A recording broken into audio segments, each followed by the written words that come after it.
Altså historien startede med, at min mormor og min morfar var nygift.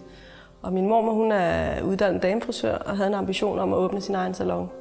Og da min morfar var uddannet det, man i dag vil kalde metalarbejder, så var det naturligt, at han skulle hjælpe hende med at lave al hendes inventar.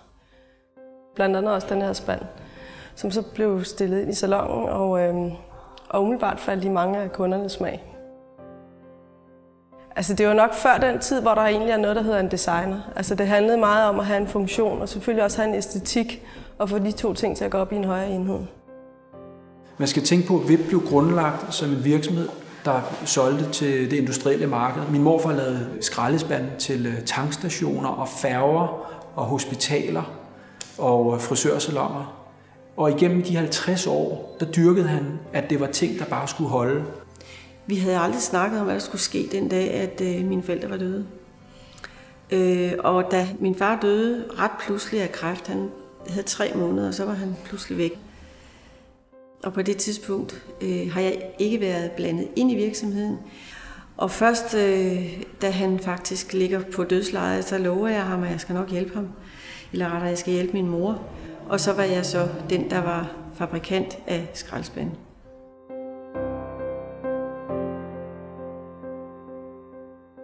Så jeg stod op hver dag klokken meget tidligt om morgenen og tog arbejdstøjet på og træsko og hvad ved jeg for at sætte mig over ved maskinerne og finde ud af, hvordan man producerer affaldsspande. På en eller anden måde, så kom der så mange ordrer, så på et eller andet tidspunkt måtte jeg tænke på, hvor kunne jeg producere alle de ting henne. Fordi fabrikken den lå jo i et parcelhuskvarter, og man kunne ikke udvide på nogen måde. Men jeg var tvunget til at tænke, hvordan kan jeg outsource produktionen? I 1999, der flytter jeg hele balladen. Jeg flytter produktionen ned til Lolland, og jeg tager min varebil med det lille mærkelige kontor, der var med en gammel computer, en gammel kontorstol og 4 ringbind og nogle kuglepind. Og så kørte jeg derned igennem Sjælland, og så havde jeg sat børnenes stævne, Kasper og Sofies stævne i Lyngby. Der havde vi fundet et lille bitte kontor.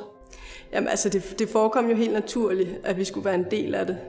Og men det stadigvæk var sådan lidt på, altså det var sideløbende begge vores studier. Men på mange måder var vi jo også enormt privilegerede, at vi kunne få lov til at være med i den her udvikling.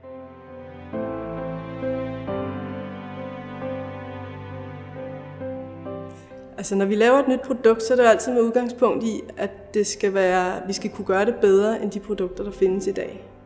Vi har også en holdning om, at vi ikke skal have for mange digitarer. Altså vi skal ikke lave unødigt pynt. Altså der findes rigelige produkter i den her verden, så hvis vi vil lave et mere, så skal vi tænke os rigtig, rigtig godt om. Vi skal kunne tilføje noget ekstra.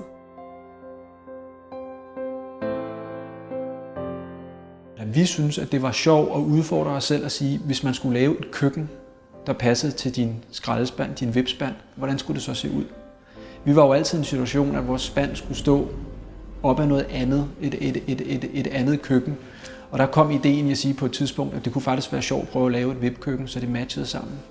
Så det var en lyst til at prøve at fortolke det designsprog, eller den DNA, vi har, ud i large scale. Så spanden, den passede til køkkenet, ikke? Og det grinede vi selvfølgelig lidt af. Der var nogen, der sagde, Sørensen, altså skulle I ikke bare lave de der skraldespande? Men vi følte, at vi kunne give verden et køkken, som sikkert var lidt anderledes.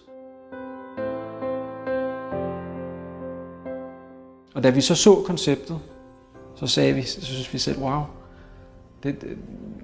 det virker.